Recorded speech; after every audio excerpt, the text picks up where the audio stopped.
جیسے کہ آسمان پر سدرا چمک رہا.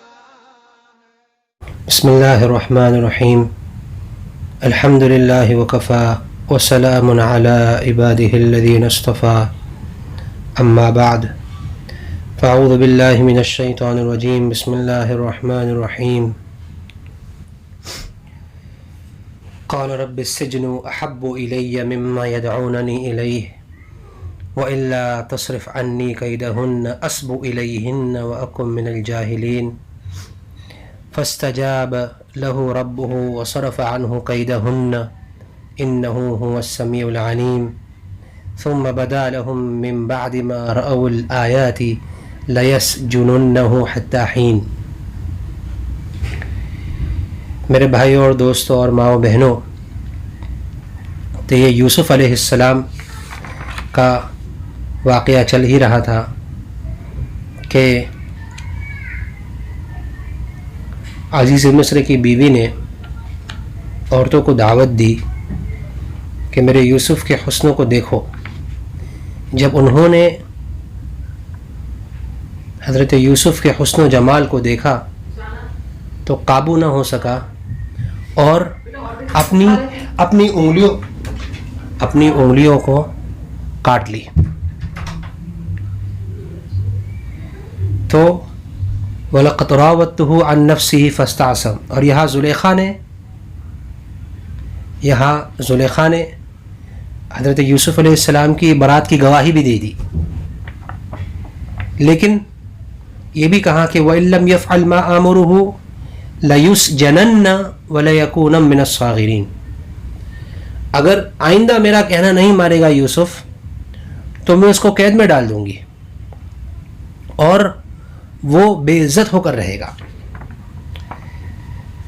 تو جب یوسف علیہ السلام نے یہ سنا، اچھا جیسا میں نے اس سے پہلے آپ کو کہا کہ پھر زلیخا کی تائید میں وہ عورتیں بھی ہو گئی اور یوسف کو کہنے لگی کہ یوسف تمہیں اپنی آقن کی اور تمہیں ان کی بات مان لینا چاہیے. یہ یقیناً تمہیں جس چیز کی دعوت دے رہی ہے اسے قبول کر لو. اب یہاں یوسف علیہ السلام پر پہلے سے ہی پریشر تھا عزیز مصر کی بیوی کا، اب اور بہت سی عورتوں کا پریشر آ گیا، لیکن یوسف علیہ السلام ان کے بہکاوے میں بالکل نہیں آئے، بلکہ اللہ کی طرف متوجہ ہوئے اور وہی کام کیا کہ جو ہر مومن کو کرنا چاہیے، اور اللہ کی طرف متوجہ ہو کر دعا مانگنا شروع کر دی. قال رب السجن احب الی مما يدعوننی الیہ. اے میرے پروردگار، جس چیز کی طرف یہ لوگ مجھے دعوت دے رہے ہیں قید خانہ مجھے اس سے زیادہ پسند ہے. اے اللہ، عزیز مصر کی یہ زلیخا مجھے یہ کہہ رہی ہے کہ میں قید میں ڈال دوں گی. اے اللہ، مجھے قید میں جانا پسند ہے. وَإِلَّا تَصْرِفْ عَنِّي كَيْدَهُنَّ أَصْبُ إِلَيْهِنَّ. اب یہاں یوسف علیہ السلام اپنی عاجزی کا اظہار کر رہے ہیں. دیکھیے کتنے عاجزی کا اظہار کر رہے ہیں کہ ایک امتحان پاس کر گئے، لیکن اس کے باوجود اپنے دل میں تکبر، بڑائی اور اپنی انانیت نہیں آنے دی. یعنی اپنے آپ کو یہ نہیں سمجھا کہ میں زلیخا کا ایک بڑا امتحان پاس کر گیا اور یہاں لوگ میری حسن و جمال کی تعریف کر رہے، تو تکبر نہیں آیا، بلکہ تواضع کے ساتھ میں اللہ سے کہہ رہے ہیں کہ اللہ، اگر آپ نے ان کے مکر و فریب سے مجھے نہیں بچایا، اگر آپ نے ان کے مکر و فریب سے مجھے نہیں بچایا تو میں نادانوں میں سے ہو جاؤں گا. اے اللہ، میں بالکل نادانوں میں شمار ہو جاؤں گا. فوراً جیسے ہی یوسف علیہ السلام نے دعا کی، اللہ رب العزت نے اس کے اسباب مہیا کر دیے. اب کیا وہ اسباب مہیا کیے انشاءاللہ آگے آیت میں آئے گا، لیکن مجھے یہاں یہ عرض کرنا ہے کہ دیکھیے یہاں یوسف علیہ السلام کے سامنے متعدد امتحانات آئے، گناہوں کے مواقع پیش آئے. اس سے پہلے زلیخا نے دعوت دی تھی، وہ اس سے بچ کے نکل گئے. اس کے بعد یہاں اب ان عورتوں نے ورغلایا، لیکن پھر بھی اپنے آپ کو گناہوں سے بچایا. حقیقت یہ ہے کہ جب بندہ اپنے آپ کو اللہ کی نافرمانیوں سے بچاتا ہے تو اللہ اس کے لیے راستے کھولتا ہے، اللہ اس کے لیے مشکلات اور پریشانیوں سے راستے کھولتا ہے۔ آج ہم نے میرے بھائیوں اور دوستوں اور میری ماؤں بہنوں، آج ہم نے اپنی پریشانیوں کا اور مصیبتوں کا حل اور اپنی ٹینشن کا حل اللہ کی نافرمانیوں میں سوچ لیا۔ شراب پینے والا یہ سمجھتا ہے میں شراب پیوں گا تو مجھے ذہنی سکون ملے گا، ہاں، سگریٹ پھونکنے والا یہ سوچتا ہے کہ اگر میں سگریٹ پی لوں گا تو مجھے ذہنی سکون ملے گا، نشہ کرنے والا یہ سوچتا ہے کہ اگر میں نشہ لے لوں گا تو مجھے ذہنی سکون ملے گا، اور سنیما دیکھنے والا اور مووی دیکھنے والا یہ سوچتا ہے کہ میں تھوڑا مووی دیکھ لوں گا تو میں فریش ہو جاؤں گا، مجھے ذہنی سکون ملے گا۔ لیکن ایمان والا یہ سوچتا ہے کہ جب میں اللہ کی طرف رجوع کروں گا اور اللہ کی طرف اپنے آپ کو متوجہ کروں گا تو مجھے سکون ملے گا۔ اور حقیقت یہی ہے کہ جب جو انسان اپنے آپ کو گناہوں سے بچاتا ہے اللہ اس کو مصیبتوں سے بچاتے ہیں۔ آپ نے مشہور واقعہ پڑھا ہوگا، جو 3 ساتھیوں کا واقعہ جو غار میں پھنس گئے تھے، تینوں نے اپنی ایک عمل کے بدلے میں دعا مانگی۔ ایک آدمی نے یہ دعا مانگی کہ اللہ، ایک زمانہ تھا، بہت قحط سالی کا زمانہ تھا، میرے پاس اللہ نے بہت پیسہ دیا تھا، لیکن اس وقت میری ایک چچا زاد بہن تھی جو بہت ہی پریشان تھی، وہ میرے پاس پیسے لینے آئی تو میں نے اسے یہ کہا کہ میں تجھے اس وقت تک پیسے نہیں دوں گا جب تک تو میری خواہش پوری نہ کر لے۔ اب یہ میری چچا زاد بہن بہت مجبور تھی، اس کے بچے تھے اور یہ بیوہ تھی، اب اس کے پاس کوئی چارہ نہیں تھا، تو یہ کہنے لگی کہ اتق اللہ، کہ دیکھ اللہ سے ڈر، لیکن پھر بھی نہیں مانا، تو وہ مجبوراً، کیونکہ بچے بھوک اور پیاس کی وجہ سے مر رہے تھے، وہ مجبوراً میری خواہش پورا کرنے کو تیار ہو گئی۔ اب جیسے ہی میں اس کے قریب پہنچا پھر اس نے مجھے کہا کہ اتق اللہ ولا تفض الخاتم الا بحق، صرف حق کی وجہ سے میرے سے قریب آ، ایسا مت کر، اللہ سے ڈر۔ ابھی بھی بول رہی ہو۔ مجھے فوراً تیرا ڈر پیدا ہوا اور میں نے اس کو چھوڑ دیا اور پیسے بھی دے دیا اور اس سے اپنی خواہش بھی نہیں پوری کی۔ یا اللہ، صرف میں نے تیرے لیے کیا، اگر تیرے ہی لیے کیا ہے تو اے اللہ یہ جو غار پر جو پتھر اٹک گیا ہے اسے ہٹا لے اور ہمیں آگے جانے کا راستہ دے۔ تو یہ جو پتھر ہے وہ ہٹ گیا۔ اس سے سبق ملتا ہے کہ جب انسان اللہ کی نافرمانیوں سے بچتا ہے تو اللہ تعالیٰ اس کو ضرور مصیبتوں سے نکلنے کا راستہ دیتے ہیں۔ یہاں یوسف علیہ السلام پر مصیبت آ پڑی، ہاں یقیناً اگر نعوذ باللہ یعنی یہ تصور نہیں کیا جا سکتا، لیکن پھر بھی اگر نعوذ باللہ اگر یوسف اگر اس کام میں مبتلا ہو جاتے تو سوچو کتنی رسوائی ہوتی، کتنی بے عزتی ہوتی اور کیا نہیں ہوتا۔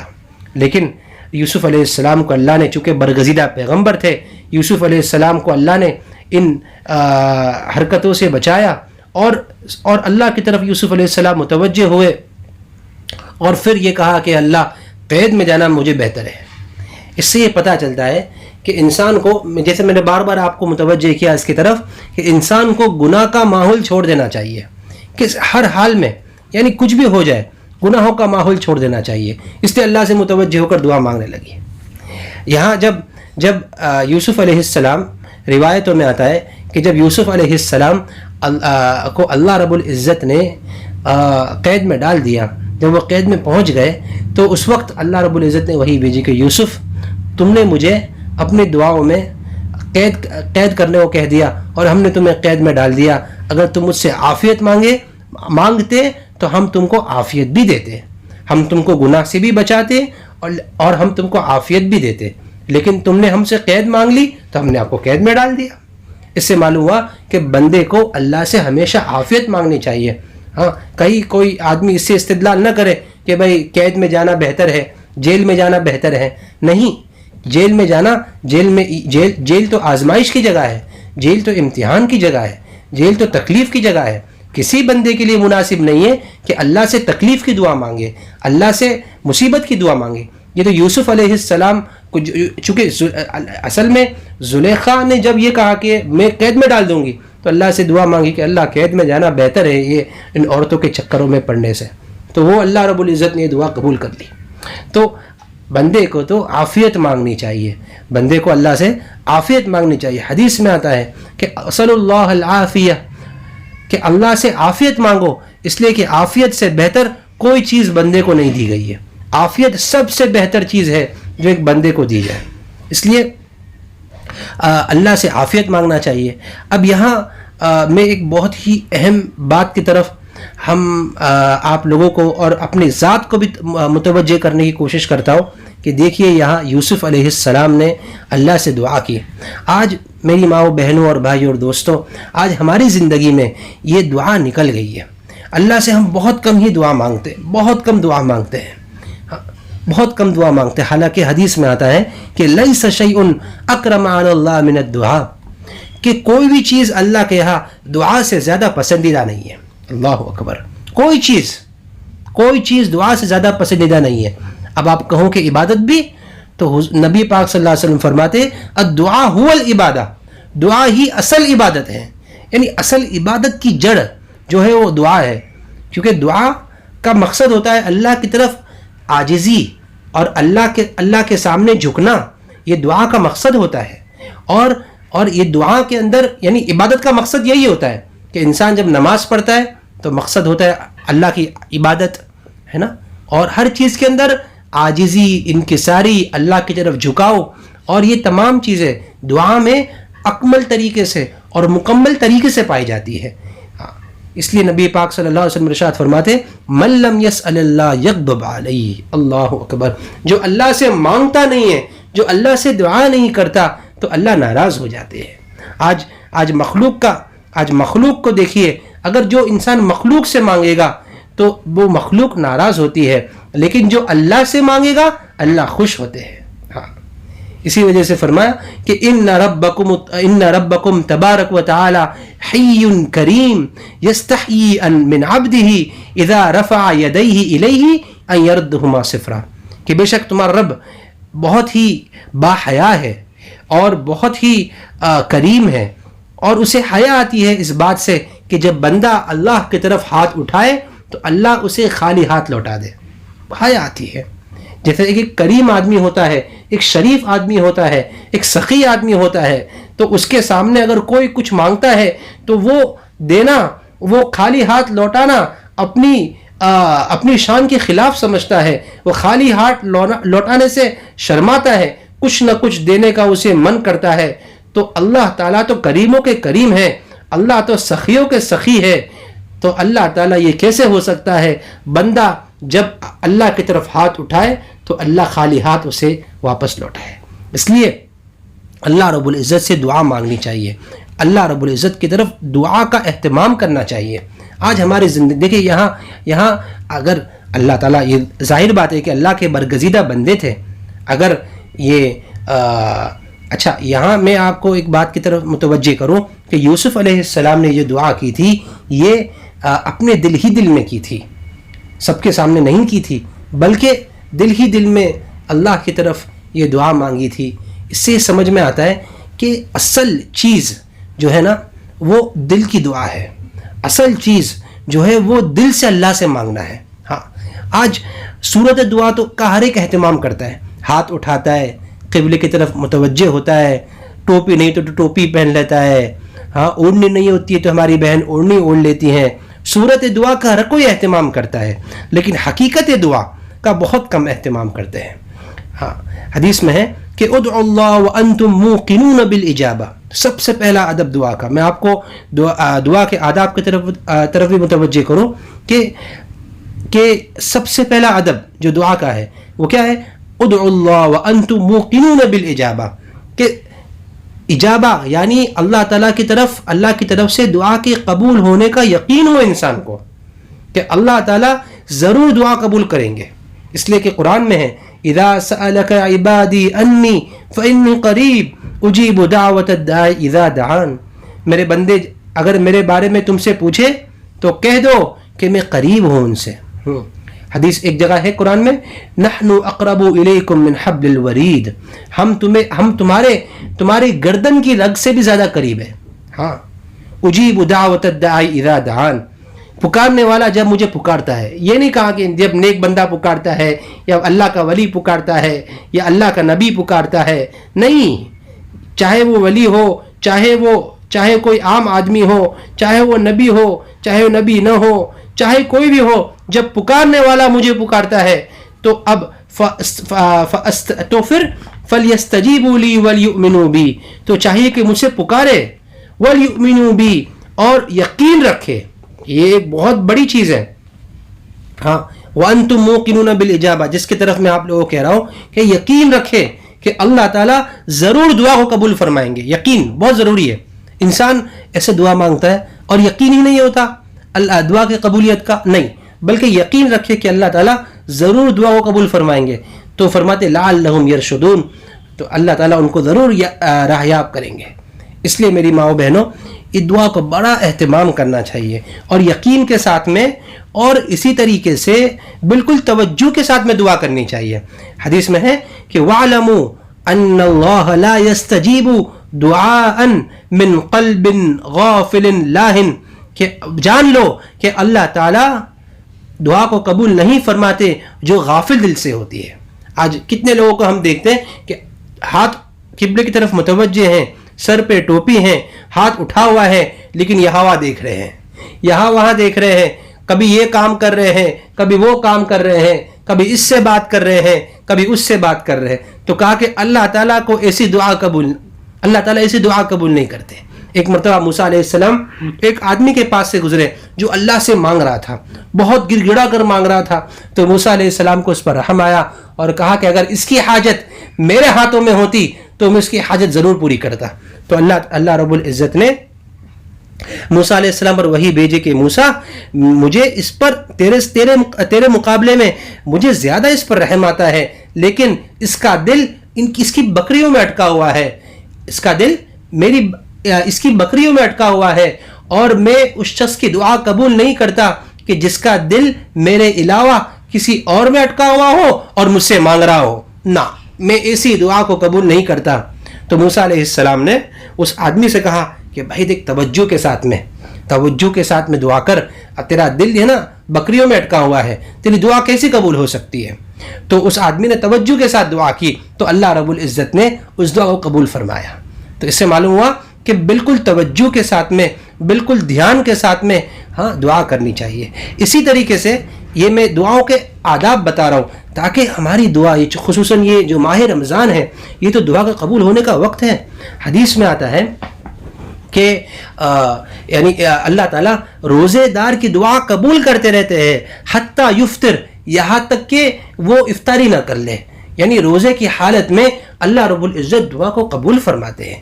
اس لیے ہمیں دعاؤں کا اہتمام کرنا چاہیے، لیکن دعا کے آداب ہوتے ہیں کہ توجہ کے ساتھ دعا کرنا اور یقین کے ساتھ دعا کرنا کہ اللہ ضرور دیں گے. اور دعا کی سب سے بڑی شرط یہ ہے کہ ہمیں عقل حلال کا اہتمام کرنا چاہیے. عقل حلال کا یعنی حلال کھانے کا اہتمام کرنا چاہیے. بہت ضروری ہے کہ حلال کھانے کا اہتمام ہو. آج بہت سے لوگ، میں ایک مسئلے کی طرف متوجہ کروں، آج بہت سے لوگ حلال کمائی کا تو اہتمام کرتے ہیں لیکن حلال کھانے کا اہتمام نہیں کرتے. اب بھائی کیا فرق ہوا کہ حلال کھانا کیا ہے اور حلال کمائی کیا ہے؟ کہ بھائی آپ نے اگر جائز طریقے سے کمایا تو حلال کمائی ہے، لیکن حلال کمائی کے بعد حلال کھانا بھی ہر مسلمان کی ذمہ داری ہے.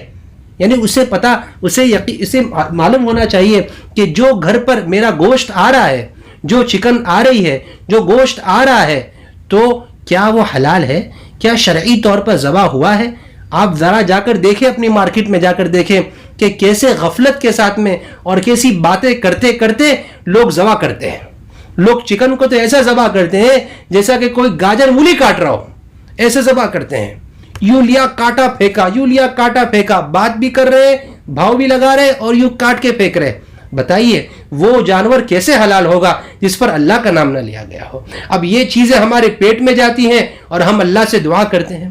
اس لیے اس کا بہت اہتمام ہو. جہاں سے ہم گوشت لے رہے ہیں، جہاں سے ہم چکن لے رہے ہیں، ہم بذات خود اگر خود نہ جا سکتے تو کسی اور کو بھیجے اور اس کا اہتمام کرائے کہ اس پر ہمارے ذبیحے پر اللہ کا نام لیا گیا ہے کہ نہیں. تو یہ دعا کے آداب ہیں. تو یہاں یوسف علیہ السلام نے, اب میں آگے چلوں تو یوسف علیہ السلام نے اللہ سے دعا کی اور کیسے تواضع کے ساتھ دعا کر رہے ہیں کہ اے اللہ, ہاں قید میں جانا میرے لیے زیادہ بہتر ہے ان غلط کام میں پڑنے سے. اسی سے فقہاء نے ایک مسئلہ لکھا ہے کہ اگر کسی کو یہ کہا جائے کہ بھائی تم اگر زنا کر لو ورنہ تمہیں قید میں ڈال دیں گے, تو پھر اس کے لیے زنا کرنا جائز نہیں ہے, بلکہ اس کے لیے جیل میں جانا اور قید میں جانا چاہیے. ہاں تو یہ یوسف علیہ السلام نے دعا کی تو اللہ فرماتے فاستجاب له ربه, چنانچہ ان کے پروردگار نے ان کی دعا قبول کر لی. فصرف عنه کیدہن, اور یوسف کو ان کے مکر و فریب سے بچا لیا. انہ هو السمیع العلیم, بے شک اللہ تعالیٰ خوب سننے والے اور خوب جاننے والے ہیں. یعنی اللہ تعالیٰ بندوں کے دعا کو خوب سننے والے ہیں اور بندوں کے احوال کو خوب جاننے والے ہیں. تو دیکھیے یہاں اللہ رب, یہاں اس سے یہ بھی سبق ملتا ہے, جیسے اس سے پہلے بھی آپ کو میں نے اس کی طرف متوجہ کیا تھا کہ حقیقت میں گناہوں سے بچانے والی ذات اللہ رب العزت کی ہے. یوسف جیسے برگزیدہ نبی جن کی اتنی اچھی تربیت ہوئی, جن کی تربیت ایک نبی نے کی ہے, ہاں جو اللہ تعالیٰ کے ایک منتخب نبی ہے, جو ایک العزم نبی ہے, پھر بھی اللہ سے دعا کر رہے کہ اللہ اگر آپ نے مجھے گناہوں سے نہیں بچایا تو میں ان کی طرف مائل ہو جاؤں گا. تو اللہ نے بچا لیا. فصرف عنہ کیدہن, اور ان کے مکر و فریب کو یوسف سے دور کر دیا. اب وہ کس طریقے سے دور کیا اور وہ کیسے دور کیا؟ تو اب اللہ فرماتے ثم بدا لهم من بعد ما رأوا الآیات لیسجننہ حتی حین.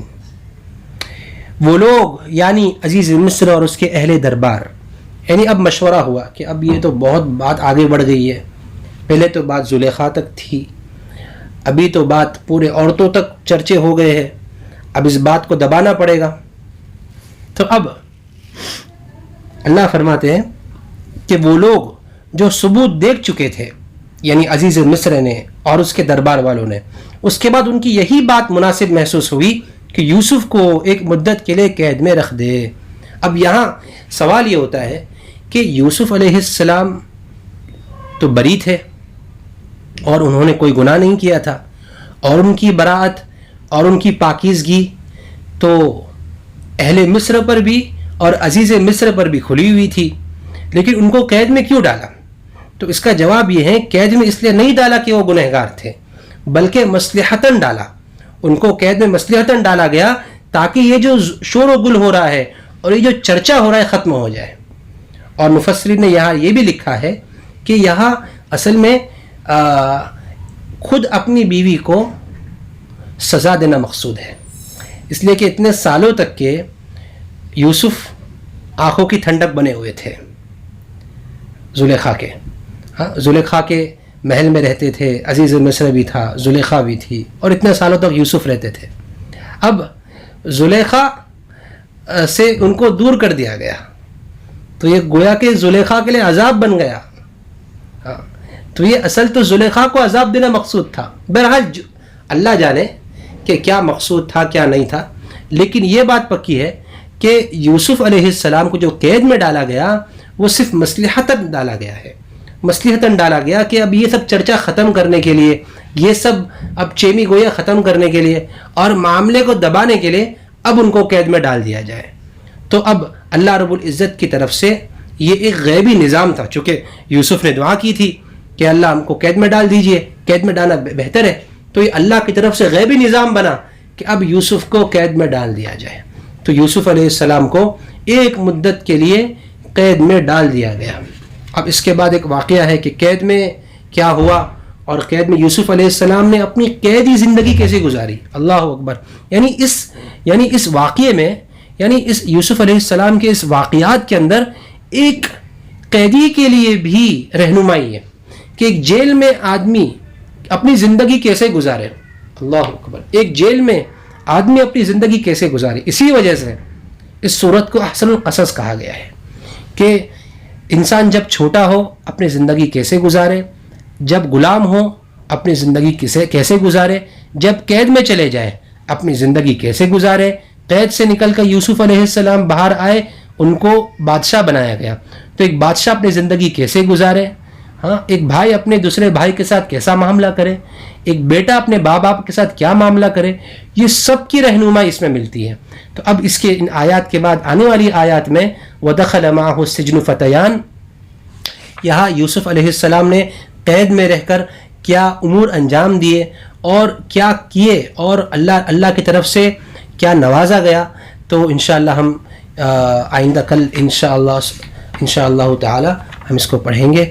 اللہ تعالی ہم سب کو حسن عمل کی توفیق نصیب فرمائے. دعا کریں. اللہم لک الحمد کلہ ولک الشکر کلہ وبیدک الخیر کلہ والیک یرجع الامر کلہ یا حی یا قیوم یا ذا الجلال والاکرام یا ارحم الراحمین یا حمید مجید یا ارحم الراحمین یا سمیع علیم یا سمیع علیم یا سمیع علیم یا ارحم الراحمین. منزول بک کل حاجہ، منزول بک کل حاجہ. اے اللہ ہمارے گناہوں کو معاف فرما، ہمارے خطایا سے درگزر فرما. اے اللہ ہمارے سیئات کو حسنات سے مبدل فرما. اے اللہ تو نے کتنی ہی خوبصورت صورت عطا فرمائی ہے یا اللہ، جس میں ہر گوشے زندگی کے لیے ایک رہنمائی ہے. اے اللہ ایک ہدایت ہے. اے اللہ ہم سے بڑا، اے اللہ ہم سے بڑا کوئی محروم نہیں ہوگا. یا اللہ جنہوں نے یا اللہ ان صورت کے مضامین کو سنایا اور اس پر عمل نہ کیا، اے اللہ کتنے خوبصورت مضامین ہیں یا اللہ، کتنی بہترین رہنمائیاں ہیں یا اللہ، کتنی ہی اچھی ہدایتیں ہیں. اے اللہ ان ہدایات پر، ان رہنمائیوں پر عمل کرنے کی توفیق نصیب فرما. اے اللہ اے ارحم الراحمین، رمضان مبارک کا مہینہ ہے یا اللہ، اس مبارک مہینے میں یا اللہ اس مبارک مہینے کا مقصد صرف روزہ رکھنا تراویح پڑھنا نہیں ہے بلکہ تقویٰ ہے. یا اللہ ہم کو تقویٰ نصیب فرما. اے اللہ ہم کو تقویٰ نصیب فرما. اے اللہ ہم کو تقویٰ نصیب فرما. اے اللہ تیرا خوف نصیب فرما. اے اللہ تیرا خوف نصیب فرما. اے اللہ گناہوں سے بچنے والا بنا. اے اللہ گناہوں سے بچنے والا بنا. اے اللہ اچھے اخلاق اور اچھے عادات نصیب فرما. یا اللہ برے اخلاق اور برے عادات سے ہمارے حفاظت فرما. یا اللہ ہمارے بچوں کی تربیت فرما، ہمارے نسلوں کی تربیت فرما. یا اللہ بہترین مربی تو ہی ہے، تیری ہی تربیت ہی حقیقی تربیت ہے. یا اللہ ہماری اولاد کی اخلاقی، ایمانی، اے اللہ جسمانی، روحانی ہر قسم کی تربیت فرما. اے اللہ ہماری بھی تربیت فرما. یا اللہ پوری امت کی تربیت فرما. اے اللہ اس وبا کو دور فرما. اے اللہ وبا کو دور فرما، مشکلات کو آسان فرما. اے اللہ تیرے احکام پر عمل کرنے کی توفیق نصیب فرما. اے اللہ کوتاہیوں کو معاف فرما. اللہ کوتاہیوں کو معاف فرما. اللہ کوتاہیوں کو معاف فرما. اے اللہ یا اللہ جو بیمار ہیں ان کو شفا نصیب فرما. جو تیری رحمت میں جا چکے ہیں ان کی مغفرت فرما. اے اللہ تیرے پیارے حبیب صلی اللہ علیہ وسلم نے جتنی خیر کی دعائیں مانگی ہے یا اللہ ان دعاؤں میں ہمارا حصہ نصیب فرما. اور جن شرور اور فتن سے یا اللہ خصوصاً فتنہ دجال سے ہماری حفاظت فرما. یا اللہ فتنہ دجال سے ہماری حفاظت فرما. یا اللہ فتنہ دجال اور دجال یا اللہ دونوں سے ہماری حفاظت فرما. یا اللہ اس کے لیے جتنے اسباب ہیں یا اللہ ان پر عمل کرنے کی توفیق نصیب فرما. اے اللہ جن شرور اور فتن سے تیرے نبی صلی اللہ علیہ وسلم نے پناہ مانگی ہے اے اللہ ان شرور اور فتن سے ہمارے حفاظت فرما. یا اللہ ہماری دعاؤں کو محض اپنے فضل و کرم سے قبول فرما. وصلی اللہ تعالی علی خیر خلق محمد وعلی آلہ وصحبہ اجمعین برحمتک یا ارحم الراحمین.